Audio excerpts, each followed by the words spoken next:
So it is September 2025. What's going on in the housing market? So the Feds just lowered the rates by 25 basis points. I think the market and the street already anticipated that was going to happen. That's why you saw interest rates come down a little bit over the last couple of weeks. You know, we have seen more buyers come out in the last 30 days compared to the summer months.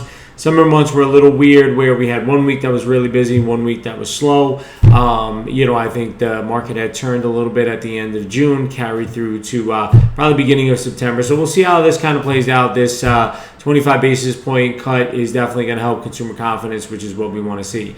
So Mark Zandi, chief economist, Moody's Analytics, said the risks are increasingly high that we're going into recession, but we're not there yet, and maybe things get turned around. But that increasingly becomes hard to do with each passing week. So, one of the things that, we heard from the Feds that it was a little of undecided of how all the Fed chairs wanted to vote because they haven't had the full effects of the tariff stuff. The inflation report that came out a week before definitely affected, I think, some of their decisions. So glad to see that they did the 25 basis points. We'll have to see what the rest of the year, brings. So what do we see, as far as interest rates? We saw them drop probably down to about 6.5. I've been hearing rumors that some people have been able to get stuff either low sixes, high fives. I don't know how true it's going to be when the time comes. But we definitely saw a little bit of downward pressure, which is a great thing. Michael Strain, Director of Economy Policy Studies, American Enterprise Institute. I think the worst is yet to come when it comes to tariff-driven inflation. I think over the next few months, we're going to see more and more evidence of the tariff showing up inflation. I couldn't agree more. I do think we're going to see that, unfortunately. I was talking with somebody yesterday, and I think it's going to be some short-term pain. Hopefully, in the long run, it will pay off, but we are going to see those inflation numbers, which will probably keep the Feds a little bit on the sidelines. At least probably won't be unanimous, at least if they do cut rates. But they're going to watch and see what's going on with this, and especially with the jobs reports as well. What we've seen so far with unemployment, it's been holding pretty steady, which is good. Nobody wants to see those high numbers. When they do have higher numbers on unemployment, we will see rates drop, of course, from there. But, hopefully that's not going to be the case. So if we do see some higher numbers on unemployment, it will go slowly. One of the big things, and we've talked about this over the years, an economic dip brings opportunity, but you have to be careful. So, when the market's starting to shift over the summer, we're seeing some more opportunities. Some of the buyers have been on the sidelines, have been able to get some properties because there hasn't been 5 offers on the house. We've seen that kind of turn around again in September. So I don't know if it was a blip or if it's just going to be kind of this rocky trajectory going forward. If I had to take a bet, I think like a basketball, we're going to bounce a little bit, up in the bottom, a few percent up, a few percent down, depending on what's going on.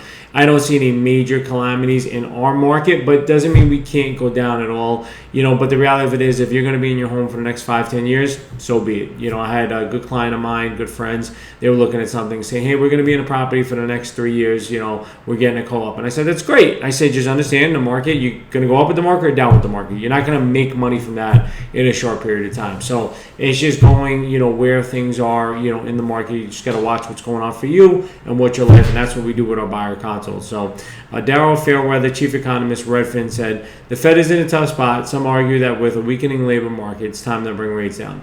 Others point to rising inflation and say a rate cut is misguided. The most likely scenario, the Fed will cut rates to stabilize the labor market, viewing any inflation from tariffs as temporary. But if that assumption proves wrong, we could be looking at rate hikes again in 2026. So that's what we have to look at and see what's going on. Feds did lower those rates. Hopefully we don't have any major effects from tariffs, and we'll see what happens from there. So, as we're going through, what's kind of Wall Street expecting for the rest of the year? Most of the people are expecting one more cut to come in by the end of the year. I think there's a little bit of a bullish aspect that they may think we get 2 more cuts by the end of the year. My opinion, we'll probably see 1 more small and then see what happens.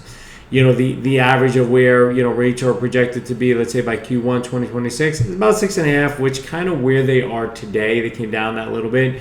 We're going to see that fluctuation, but I'd say in that ballpark. I don't really expect them to go lower than 6. With seeing Fannie Mae, Mortgage Bankers Association, and Wells Fargo, none of them are really projecting lower than 6.4. So by Q2 in 2026.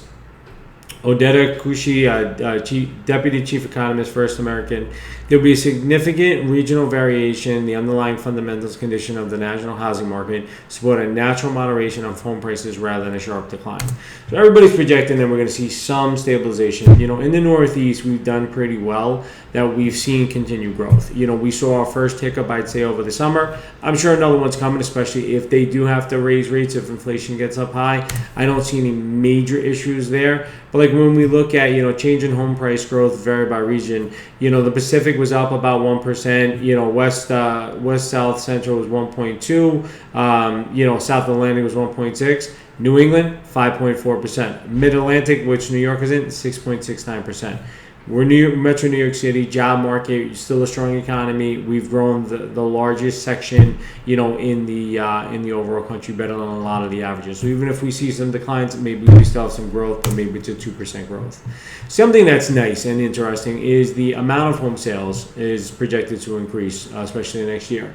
So for 2024, there was about 4 million, a little over. For 2025, it's a little bit lower. It's a 4,010,000 basically, is what's projected to be for 2025. So we're going to be level with last year, but they're projecting at almost 4.6 million for 2026. So we'll see. I think if rates go up, that number may come down a little bit. But even if rates stay exactly the same way we are, we see a little softening, a little price coming out, people being able to get into properties overall throughout the country. I do think we'll see some growth, and if that's the case, that'd be a 10% growth in home sales. So any questions, feel free to reach out, give me a call, send me a text, DM, whatever the case is, and I'm happy to go over things that work for you specifically.